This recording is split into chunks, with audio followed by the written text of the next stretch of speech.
NEPM's podcasts are funded by Armbrook Village, offering research-based arts, music, fitness, and lifelong learning programs at their assisted living and Alzheimer's care community in Westfield. armbrookvillage.com. The Fabulous 413 podcast is funded by Northeast Solar, helping customers make the switch to solar for savings, energy security, and tax incentives. Learn more at northeast-solar.com. Welcome to the Fabulous 413. I'm Khalees Smith. And I'm Monty Belmonte. Happy or unhappy Dunwich Horror Day, depending on how you look at it. It's too early for Lovecraft. Save that for next month. Fine. Later in the show, we'll explain how everyone is being given the opportunity to name a quasi-moon with Latif Nasser of Radiolab, Kelly Blumenthal of the International Astronomical Union, and Salman Hameed of Hampshire College and Kainaat Studios, our very own Mystery Universe. Or is it Professor Universe now? We'll also hear about a much-beloved festival resurrected for downtown Northampton when we talk with Downtown Northampton Association's Jillian Duclos about the taste of Northampton this weekend. And if climate change is a thing that has you uneasy, CISA would like to put some tools in your arsenal that can help the efforts to mitigate it.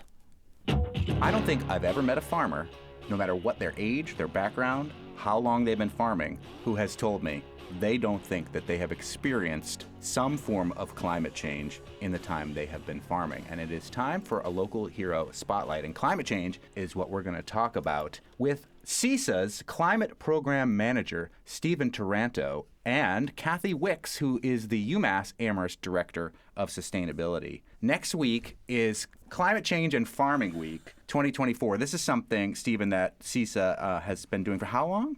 This is the third year. Have you ever met a farmer who said, I don't believe in climate change is a hoax, climate change is not real? Not yet. Yeah. Not amongst the farmers that I'm working with. Yeah, and again, we're talking about 3 of the counties of Western Mass. I'm sure that there are farmers somewhere that have a different opinion on this. But why is this something that was important for CISA to start 3 years ago? Partly because of what you just brought up, that there's really not a farmer out there who, whether you're calling it climate change or not, it has not experienced these extreme weather events that are becoming more and more common now. Mm-hmm.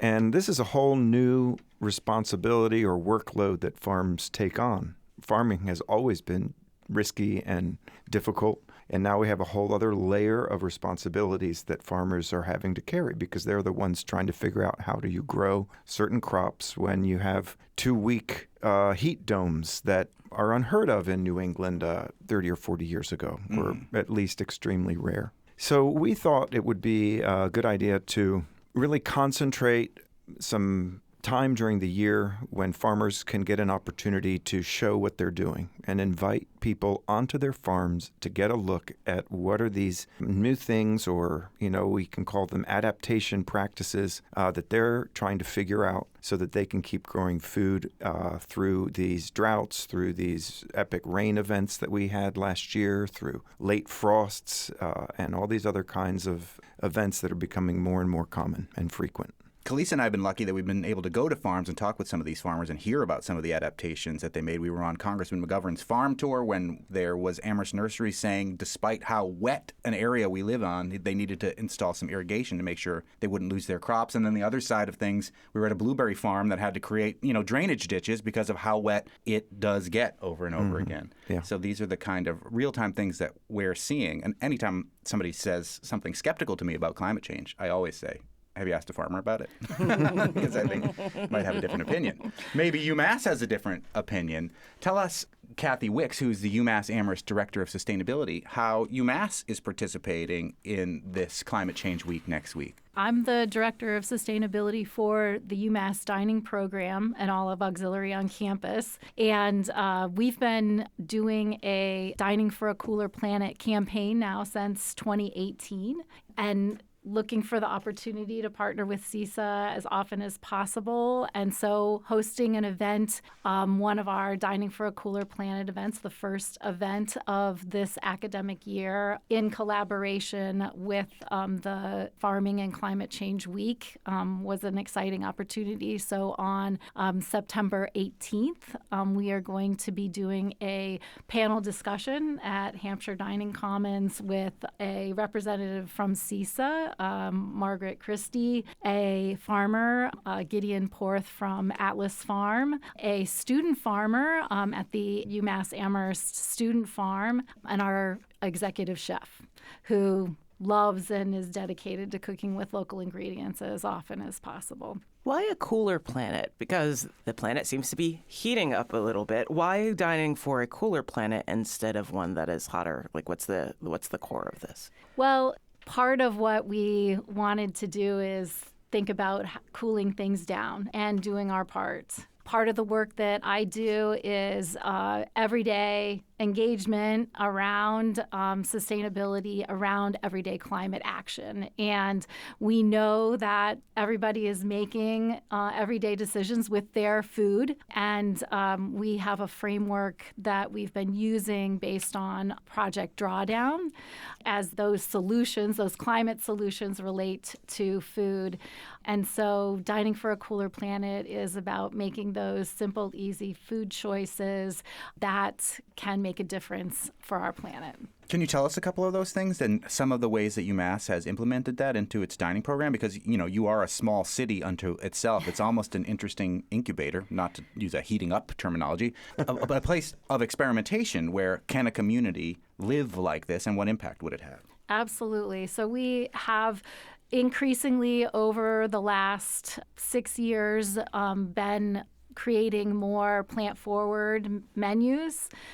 We also have worked to increase our local procurement. It is one of our core initiatives because it is coming from less distance, whether it's produce, whether it is some of our meat proteins, whether it is our seafood. Looking at those local opportunities first is a big deal. We're working with companies that are experimenting with things like replacing some ingredients in like a beef product with vegetables. We're excited to be working with a company that is actually using recovered and whole vegetables as a part of a beef blend. So things like that. And then we also have a carbon rating system that we're using, a third-party organization called My Emissions. So every one of our dishes in all of our large DCs, dining commons, have been analyzed for their carbon impact and then rated from A to E. And so students are getting that information as well as a lot of opportunity to engage with that information on a regular basis. You go to UMass and even the dining commons are being graded. I know, right? If you go to Hampshire, you just get to build your own program and just grade yourself however you want. Is A good and E bad? Yes. So you don't have any F foods there? No, we don't have any F What's an foods. example of an E food versus an A food? A pork dish might be an E-rated food. Beef and lamb might be a E-rated food. And an A-rated food would probably be a vegetable dish. That's Kathy Wicks, who's the UMass Amherst Director of Sustainability in the Dining Commons there, feeding an entire city 3 meals a day plus and trying to figure out ways to be sustainable with it. They are going to be participating in CISA's organized Climate Change and Farming Week. And from CISA, we are joined by Stephen Taranto as well. This is not the only event that's happening next week. What are some of the other highlights of things that you're looking forward to experiencing as part of this Climate Change and Farming Week next week, Stephen? Yeah, well, there's going to be a lot going on. We have 12 events this year. And by the way, it's really easy to get online and see what's happening. You just have to put CISA Climate Week in your search engine and you'll get it right away. Whenever anybody gives their whole web address, I'm like, no, everything's on Google. Just tell us what we need to search for. CISA Climate Week, done.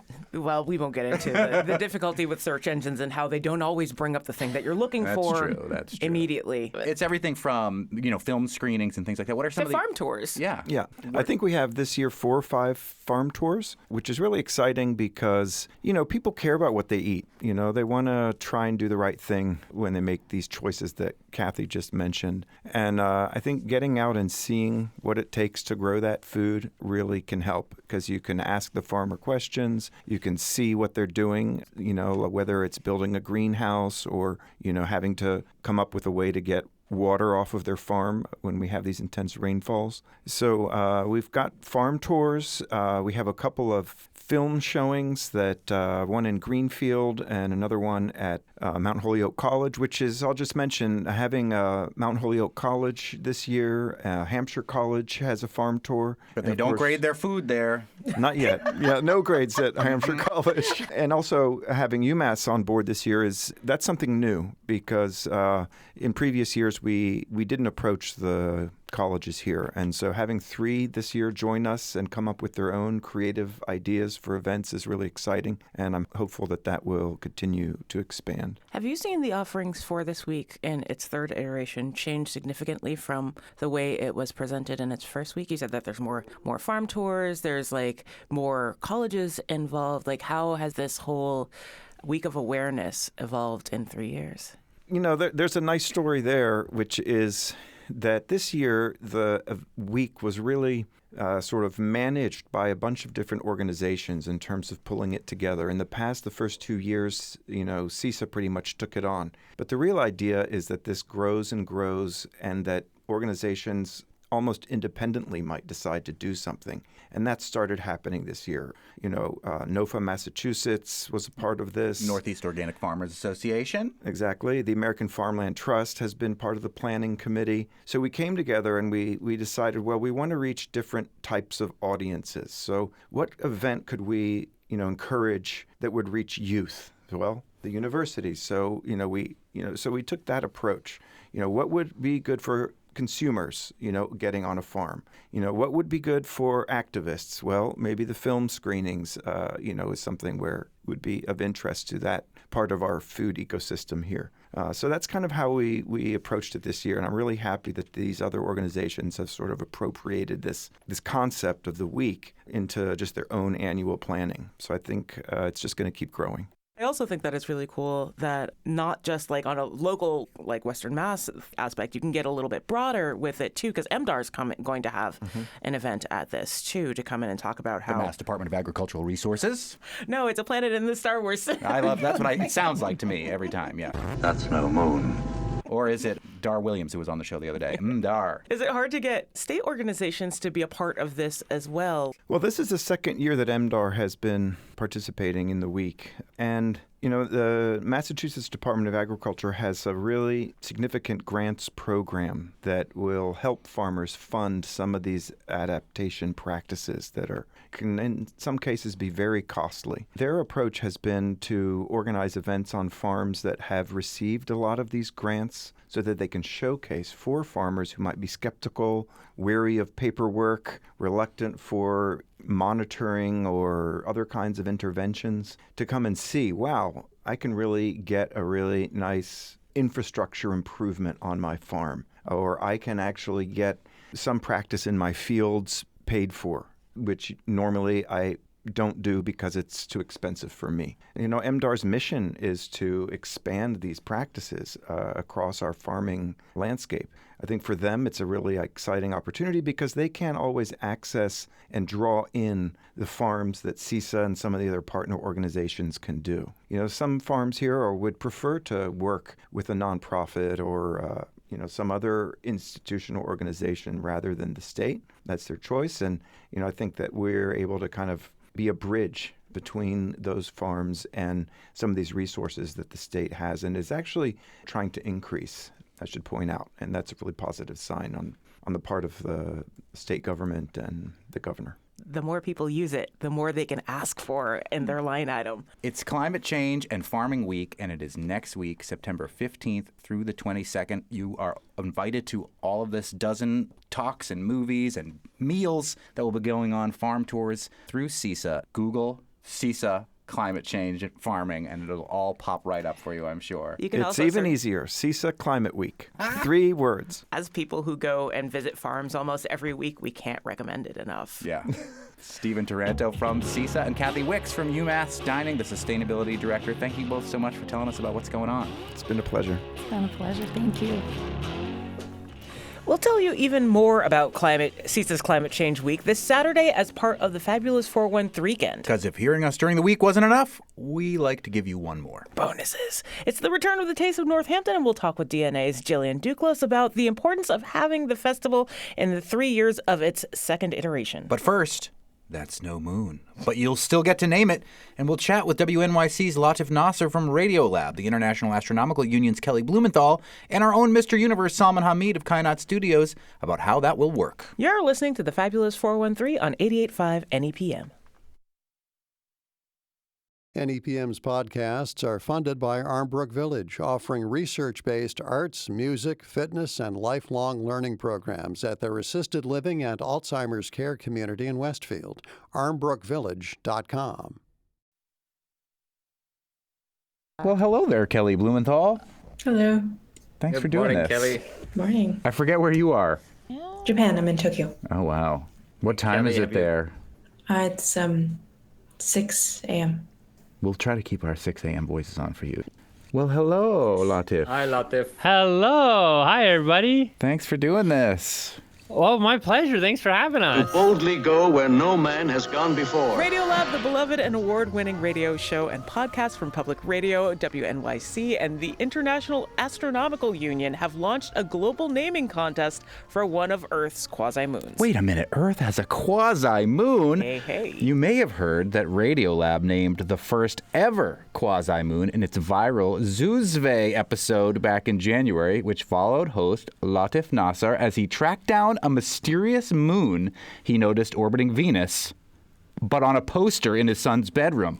Okay, so I'm unrolling the poster here. Oh, it is in high detail. Right, okay, in here. Tell me what this moon is called. Straining my eyes here. Zuzve? Zuzvi? Yeah, Zuzve. Okay. When you see the name, I'm like, that's too weirdly specific to be an accident. Right. That's not just like a poster designer being like, a little dot would look cute here. Like, that's, It's labeled. Okay. Right. Nasser learned that the moon's name, Zuzve, was a misunderstanding by the poster's artist, but the Radiolab team was able to successfully petition for the quasi-moon to be officially named Zuzve. The episode brought the podcast and the International Astronomical Union, the IAU, together. The IAU and Radiolab have teamed up once again to build a new global naming contest for one of Earth's quasi-moons. People worldwide will have the chance to leave their mark on our sky with official recognition from the world's only authority for assigning names to objects in our solar system and beyond. You mean I can't get it through the International Star Registry? No, Dang it's not the realist. Yeah.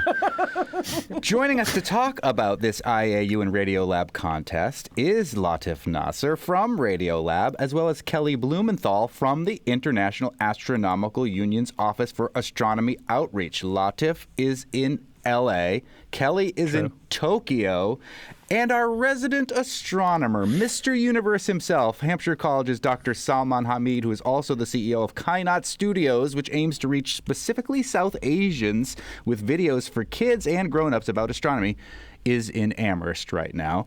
Mr. Universe, let's start with you, since we talk to you every week about astronomy. How did you team up with these awesome people from Radiolab and from the International Astronomical Union? Well, thank you very much, and thank you for Kelly and Latif to be here. And we have worked a little bit with International Astronomical Union, Office for Astronomy Outreach. We do the outreach, and International Astronomical Union is the thing. It's the organization that does astronomy work. So we have worked with them before. We continue to work with them. And I think we had mentioned I was there in Cape Town for a fantastic General Assembly of International Astronomical Union just this past month. No planets were harmed in this version of it. Unlike the last time. Like Pluto. I'm not going to comment here because, Kelly rolls her eyes.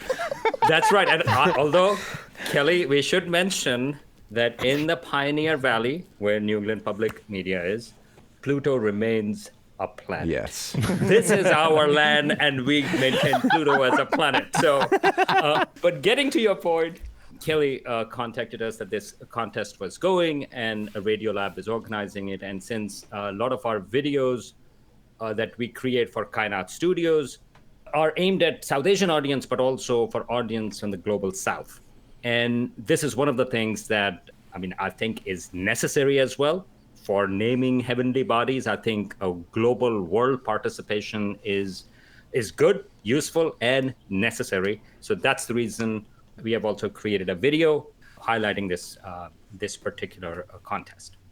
Latif, if people did not follow this Radiolab story, first of all, Radiolab is such a spectacular show. So I'm totally nerding out that we get to have you on our show. Congratulations to you and the wonderful work that you do there. The creative way that you use sound and radio is an inspiration to me. But especially when this story came about, I was like, this is the most amazing story, bringing something so parochial as your child's bedroom and a poster on the wall to literally our solar system. And a typo at that. Yeah. So can you sum up for those who haven't listened to this particular podcast why Zuzve is on this poster, why it was wrong, and why it is now correct? Right. Yeah, it was that people have told me this was the most arduous way to correct a typo that they've ever heard of. So basically what happened was, well, first of all, thank you so much for having me. It's really an honor to be here and with such esteemed company here. Basically what happened was, I noticed this typo on my kid's bedroom wall, and I was like, Zuzve, like, I don't know, that's so weird. I never heard that in school, and the idea that Venus having a moon, I was like, what is that? What is this dot on here? And who is trying to lie to my kid, like, that this thing exists, And so it took me like a more reporting than I would care to admit to realize that this actually was a real thing. I called out my friend at NASA, and even she was totally flummoxed. Her name's Liz Landau. And then she was actually the one who texted me back and cracked it. So on the poster, it said ZOOZVE, but it was actually 2002 VE. 2002 VE68 is the full name of it. But apparently, because I also got in touch with the illustrator who was like, oh, yeah, that sounds like a mistake I would make. Because he saw the name 2002 VE68, which is just, I guess, the auto, the way they auto assign names to these new bodies that get discovered in space, like kind of like it almost feels like getting a license plate or a phone number or something. It's just like an auto-generated thing. It's oddly very close to my actual EV license plate. That's right. That's right. And so, but he was looking at it and he was like, "Oh, it makes way more sense to be Zuzve." Like that was his logical leap that he went on, I guess. And so then he put it on this poster, and this poster had been in circulation for years. And then I noticed it, and I was like, that's so weird. But then also, because when I Googled that name, no results came up in English. And how often does that happen? Exactly. That never happens, right? And so then I fell in love with the name, weirdly. And then the more I found out about this actual object that was actually near Venus, that was kind of like a moon in some way, but kind of not like a moon in some way, I sort of fell in love with that too. And it just felt right for that name to go with that thing. And so then we petitioned the IAU. Kelly is a member of them. And it just felt like, oh, please, pretty please, just name it Zuzve. And Kelly, what happened? Well, the working group for small body nomenclature were the people that you guys reached out to, Latif. That's right. And they were so taken by this story that they decided to acquiesce and actually name it Zuzve. Why was it, for those who don't keep track of this thing, named 2002 VE-68, Kelly, from the International Astronomical Union? Well, you're very much correct in thinking about it like assigning a license plate number or a telephone number. It's based on the date it was discovered. So I would assume that this was probably discovered in 2002, or at least identified in 2002. And then some alphanumeric combination after that. So it's a pretty logical way of putting things together. Yeah, and I thought at the beginning VE was because it was near Venus. That seemed very logical to me. Right. But that was not at all the reason why it's called VE. It's like it's all about when it was discovered and the order at which it was discovered. So V corresponds to a 2-week chunk of the year. And anyway, it's a little bit complicated, but it's all about the order. It's kind of like an auto-generated name. This is precisely the reason why we need to give names, because that nomenclature is there, and as Latif said, well, it gets a little complicated about V and the license plate and so on and so forth. And so Zuzve, hey, now everybody knows there are a lot of quasi-moons, but people know about Zuzves, and this is the reason why we should give names, and cool names. It's cute. Yeah, so that people don't accidentally misname moons and other heavenly bodies because of misprints on posters anymore. This is the one time we get a pass. That's right. This question That's right. might be good for both Salman and Kelly, but let's start with Kelly. Tell us what a quasi-moon is and why this is such an interesting heavenly body. So a quasi-moon is an asteroid that orbits the sun, but if you're looking at it from the perspective of somebody on Earth, it actually looks like it's orbiting the Earth just because of some funky way that it's moving around the sun and the relative orbits of the Earth and the asteroid. So this Zuzve is if you're on Venus, it looks like it's orbiting Venus, but Yeah, exactly. we have our very own quasi-moon, and that brings us to the real reason why we're all talking right now, because Radiolab once again wants to name another moon, or quasi-moon. But this time with the help of the public. Yeah. We're getting ready to taste Northampton with Director of DNA, Jillian Duclos. But first, how stringent are the rules for getting a heavenly body named? Why does a third body create such problems in the math and the cosmos? And is the quasi-moon of Earth planning a notorious revenge plot to sabotage and replace our current moon? I'm betting no to the last one. You're listening to the Fabulous 413 on 88.5 NEPM.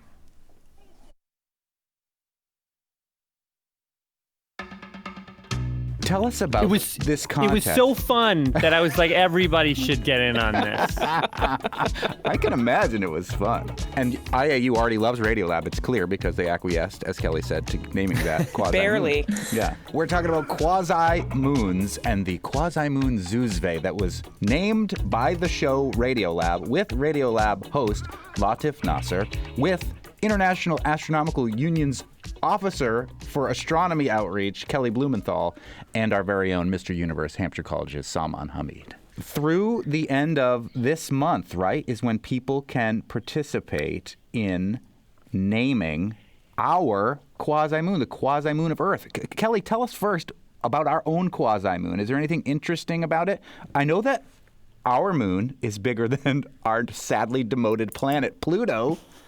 How big is our quasi-moon? Bigger than our moon? Bigger than Pluto? Where does it fall on that spectrum of things that we, that you and your organization likes to denigrate? Oh, man, a little dig there at the end. Ooh. Huh. I think I'm going to go now, actually. No, I'm sorry. It's so early for you there in Tokyo. I feel bad. So the quasi-moon that we're naming is considerably smaller than both of those things. Uh-huh. It is an asteroid, so it's much, much smaller than a dwarf planet, which is a reclassification of a planet that we know of in our solar system, like the 8 planets that we have. Not demoted. Yeah, get him. But is it technically a PHA? Is it technically a potentially harmful asteroid? Or is it just like, it just happens to kind of look like it's in orbit around us? I actually don't know if it's considered, if this one in particular is considered a potentially hazardous asteroid, but it is a near-Earth object. It is because its orbit is so close to the Earth. Again, it's going around, and so it sort of like back and forth it goes. So potentially, sometimes these kind of objects can come in, but we don't have a big danger from it. But Monty, you and I, a long time ago on a different radio station, we talked about there was a small meteor that crashed in Siberia. That was the Chelyabinsk meteor. Yes. So that's from the similar family of asteroids, and that was much smaller. That was about 60 feet across. This one is a little bit bigger. This is close to about 500 feet, although it's really hard to tell the exact size and stuff. So it's a little bit bigger than that, but still much, much smaller than our moon. All I'm imagining is asteroid Rumspringa, where like baby asteroids are like, I'm going to go out and see the rest of the solar system. Yeah. And maybe I'll come back. Just don't visit us at an astronomical rate. Right. I learned from Radiolab about this phrase that I know has been changed into a popular television show about the 3-body problem. It was a short story, right. a novel in China first, before it was the TV show. The story, the novel itself is wonderful, but the way that a third body changes the math is fascinating. So what is the third body problem with our as of yet unnamed quasi-moon, or is there a 3-body problem with this, Kelly, from the International Astronomical Union? Well, it actually reduces down to a pretty simple 2-body problem because the third body or quasi-moon is pretty small. Okay, so the math being pulled between 3 different directions isn't going to mess it up and accidentally send this quasi-moon into the Earth anytime soon. No, probably not. But I would say also that it's far more than a 3-body problem because we have so many objects in our solar system. Oh, dear. But again, not something we should worry about. No, not at all. So we should name it something friendly, maybe. Latif Nasser from Radiolab, who has instigated this naming contest with the International Astronomical Union, tell us about some of the details about how people can figure out a name for this quasi-moon and some of the criteria that are that they must abide by so that the IAU will accept it. Yeah, for the people who don't want to read the 10 pages of rules that there are for actually naming. Sure. Yeah, we boiled those rules down pretty nicely, so it should be easy to read. But basically, from now until the end of September, you can go to radiolab.org/moon, and you can put in what you think this should be called, this quasi-moon, this neighbor of ours. The biggest catch, there's a lot of catches, like you can't, the rules are like you can't name it after a company or a product or a pet or something like that. But the trickiest criterion is it should be a mythological inspired name. Because if you think about it, like, Venus and Mars and everything out there is sort of in our solar system is mythological named. But the fun, to refer back to something that Professor Universe said, is that I like that. Yeah, so many of those objects in the solar system are named after Greek and Roman mythology. And kind of the fun here is just opening it up. It can come from anywhere. It can be any mythology from anywhere in the world. It can even be, like there have been in the past, fictional mythologies, like from Lord of the Rings or something. Like, go wild. Like, find something that is fun, that is inspiring, that makes you feel like, wow, how cool would it be if something up there that's meaningful to me, that I think is meaningful to a lot of people, could be named this. So from now until September, we're soliciting names. Then in October, we're going to boil down that kind of giant pile of names to about 10 or so. And then for November and December, that same website, radiolab.org/moon, you can go there and vote for your favorites. And the top vote getter will be the name. You know that means it's going to be called Moony McMoonface, right? That's too many characters. Oh, is it? I'm okay with it. I don't know. Kelly, how do you feel about that? I don't know. It's got a ring to it. It's no Zuzve, but it's close. Yeah. Kelly, but good luck finding a culture for whom Moony McMoonface is a traditional name. That's the hitch there. It's the clan name. They have a tartan and everything. It involves a lot of blue and white. Yeah. Kelly, how often does the public get to name bodies like this through the IAU? Or is it usually the scientific community just kind of knowing that this is an open thing, finding a body out there that doesn't have a name and submitting something? Well, there are relatively few campaigns that we do to give the public the opportunity to name an object in space. The names for asteroids and other small bodies, I think in particular asteroids, are kind of at the discretion of the discoverer. So if you see an unnamed or an asteroid that just has alphanumeric code, and you can get in touch with the discoverer, you could pitch your idea to the discoverer, but you do kind of have to know the inside scoop about how all of that works in order to get it done. But we do have public campaigns to allow people to name things. For example, our contest called Name Exoworlds allows people the opportunity to name an exoplanet and its sun. So we've in the past, in 2015, 2019, and 2022, had people, write in with names that they would like to ascribe to various extrasolar systems. And usually these are very deeply cultural names, things that have deep meaning to various people around the world and, all of the world's languages. I jokingly mentioned this earlier, Kelly, but the International Star Registry is, from an astronomical and scientific and International Astronomical Union perspective, is totally bogus, right? That is just shameless capitalism of somebody who's like, I know what I can sell you. I got a bridge in Brooklyn, too. Yeah, absolutely. It's a shame that they fool so many people into thinking that they're a reputable source of information and that the international astronomy community actually takes what they're saying seriously. Yeah, they're always advertising on my old radio station, which is very obnoxious. To be fair, it does help if for an last-minute anniversary present. It's true. If it's pretty meaningless, but it's like just enough. But if you get the template, you can print it out on your own. Oh, and that's say, true. That's true. Just That's make fair. up your own registry.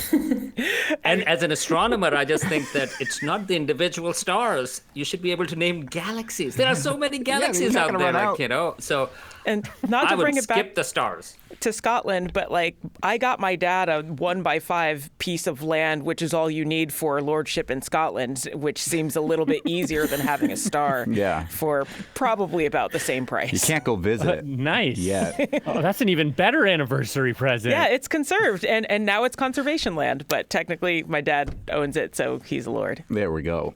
Kelly, one last question for you before we have to let you all go. We're trying to figure out through Radiolab how to name this quasi-moon of Earth. Why doesn't our regular moon have a name? Or is our regular moon's name Moon? Or could we name our moon something cooler than Moon? Well, I think the moon would be offended that you don't like its name.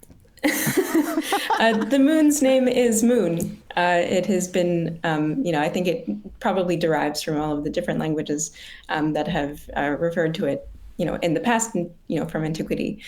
So there's no need to rename the moon. It's very much in the similar way that the Earth is called the Earth.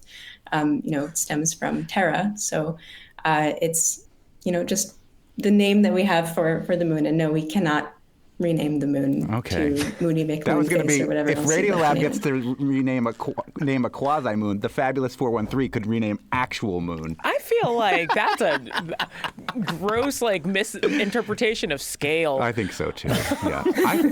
I want to submit my vote for the name of the quasi-moon as the Death Star because, A, it's a mythology, and B, that's no moon. Oh, that's good. That's no moon. It's a space station.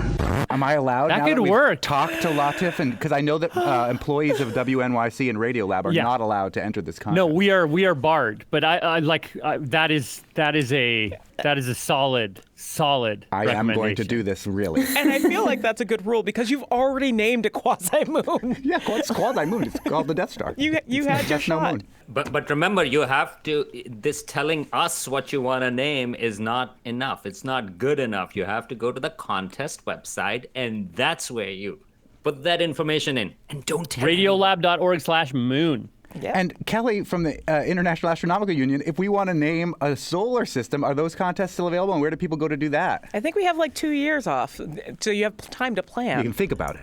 Yeah, we're definitely going to do another campaign, but we don't know when. So stay tuned. But we do have a website, nameexoworlds.org, where you can look at the other contests, see the past winners, the various rules and regulations that we have associated with that, and just to keep up with anything that we have going on in the future. Because there's different rules for naming the asteroids versus naming the larger things. Yeah, and those are fun to get to plumb the depths of when you have time. Well, I hope that maybe we can all get back together when this quasi-moon gets named and chat again about, and maybe even get the person who named the moon on with us. It would be really fun. It's such a great, first of all, what a wonderful encounter with your child's poster again, Latif, that's turned into this wonderful story that's turned into a way that literally all of us human beings on the globe can interact with something that's in our solar system as cool as a quasi-moon.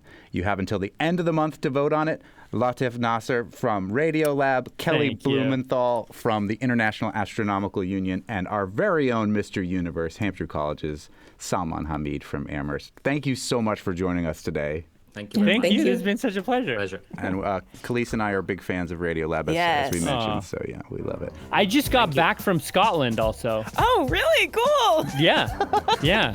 Where your father's a lord. Up next, the return of the Taste of Northampton. We'll talk with the executive director of the Downtown Northampton Association, Jillian Duclos. You're listening to the Fabulous 413 on 88.5 NEPM. NEPM's podcasts are funded by Armbrook Village Senior Living in Westfield, offering assisted living and compass memory support with evidence-based treatment for those with memory loss. More at armbrookvillage.com.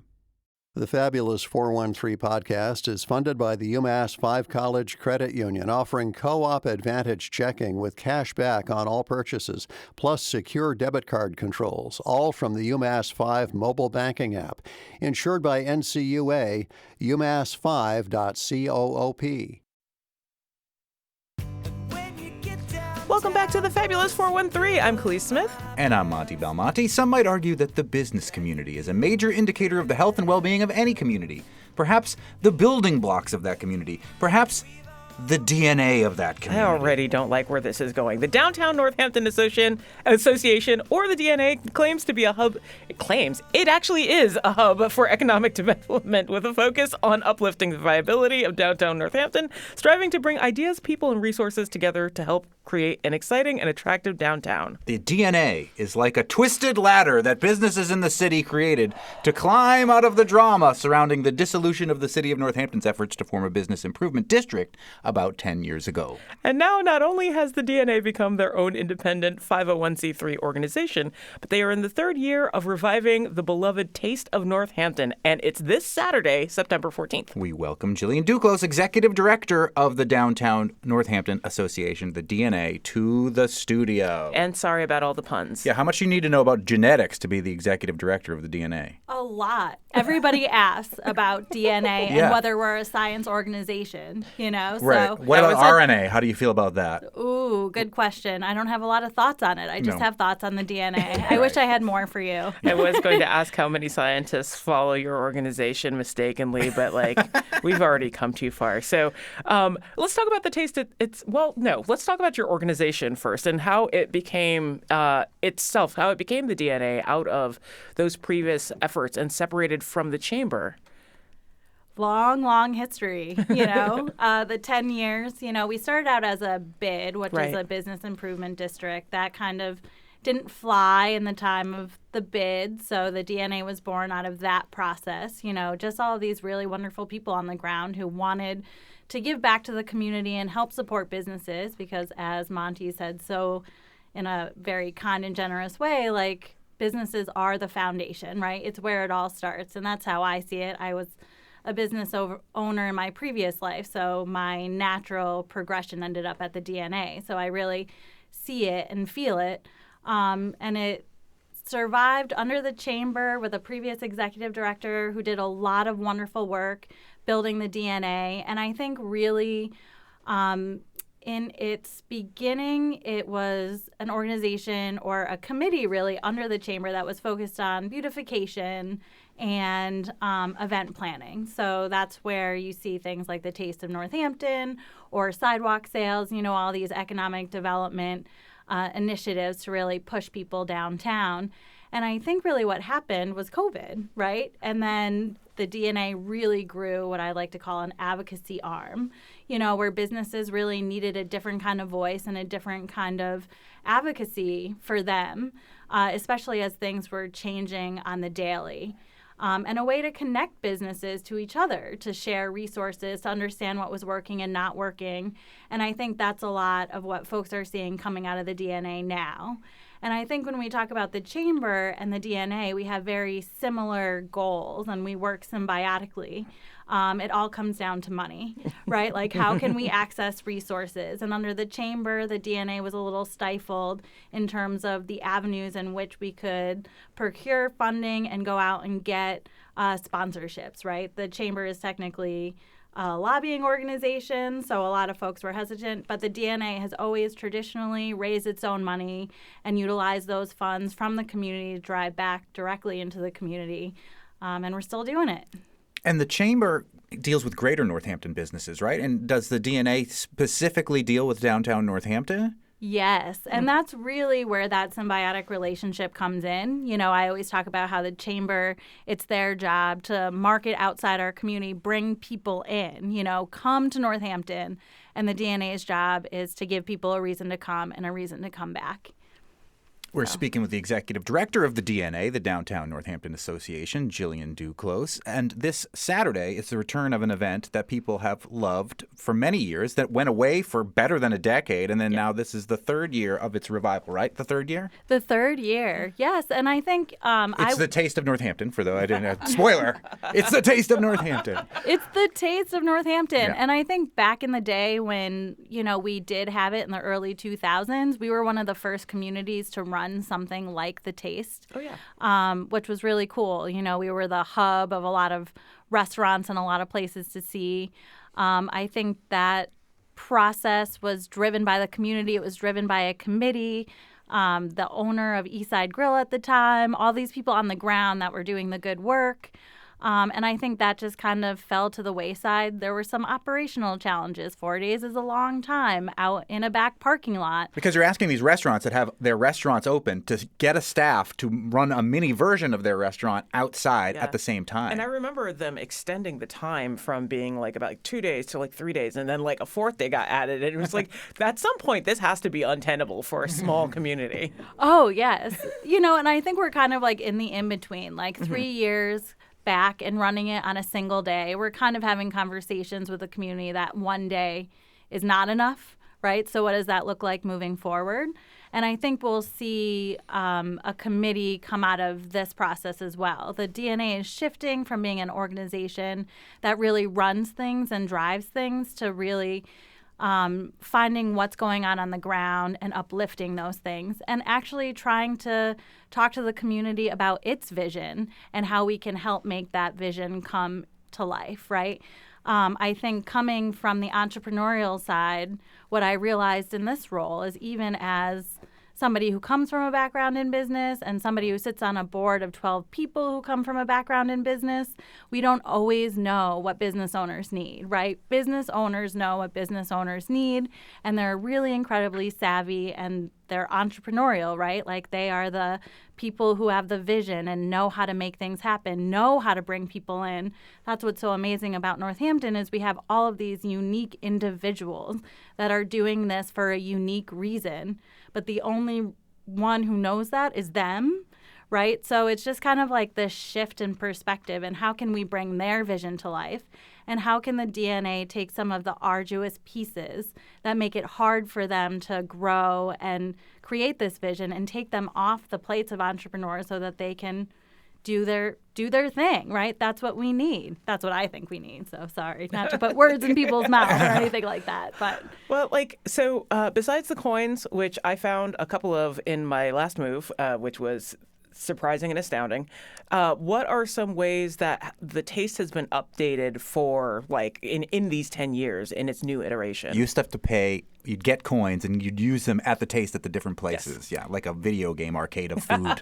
Yes, which it's so interesting because I come from the days of Celebrate Holyoke. I'm from Holyoke, so it was like the same thing. And I think Celebrate Holyoke had left the station for the same reason, that, the way that there was trading around how that process worked did not make it worth it for restaurants to give up that time or to pay the labor.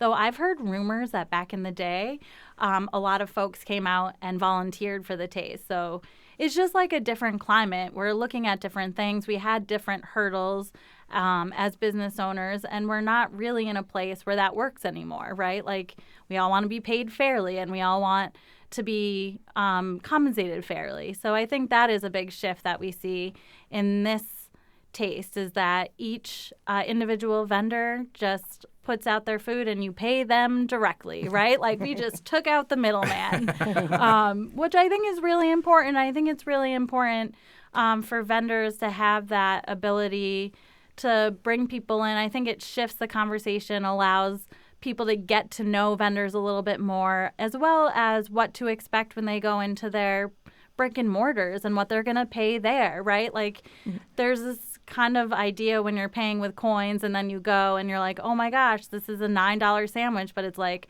well, we're paying people fair wages. We're a community that cares about one another and the people that work for us.